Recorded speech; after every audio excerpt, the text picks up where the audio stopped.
C'est une œuvre du cœur, c'est une œuvre de relèvement. Tout missionnaire qui va à la rencontre des personnes propose de se relever en rencontrant le Christ.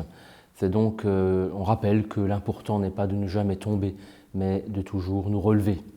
Nous allons, nous, en priorité vers les non-chrétiens, en dehors de notre pays, celles et ceux qui, pour bien des raisons, ont besoin du pardon de notre Seigneur, c'est-à-dire de sa vie, pour donner un sens nouveau, donner une direction nouvelle à leur vie et continuer le chemin de leur vie là où ils se trouvent.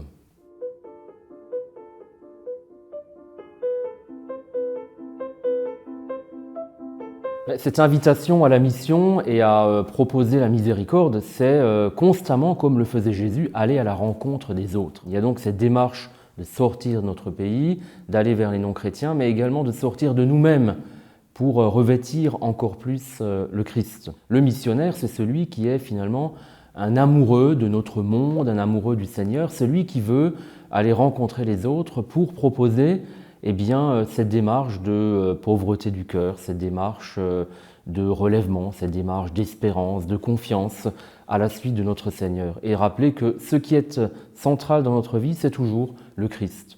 C'est à sa suite que nous avançons, c'est à sa suite que nous répondons à son appel et qu'ensuite nous sommes envoyés vers les autres pour partager ce que nous avons reçu.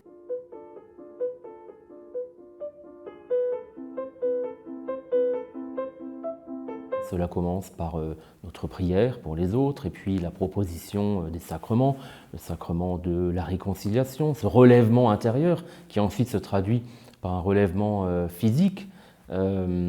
Et puis après, il y a toutes les œuvres plus concrètes que l'on peut réaliser, comme le relèvement du corps par les hôpitaux, les centres d'accueil des malades du sida, les centres d'accueil des personnes sous l'emprise de la drogue, de l'alcool, etc. Il y a relèvement donc du corps, relèvement de l'esprit par la prière, les sacrements, mais également par toutes les œuvres d'éducation. Ça va être les écoles, programmes d'écoles maternelles, des universités qui permettent aux plus démunis ou à celles et ceux qui n'en auraient pas les moyens d'accéder aux études universitaires dans certains pays. Mais pour d'autres, ça commence déjà par l'école chez les tout-petits. Voilà.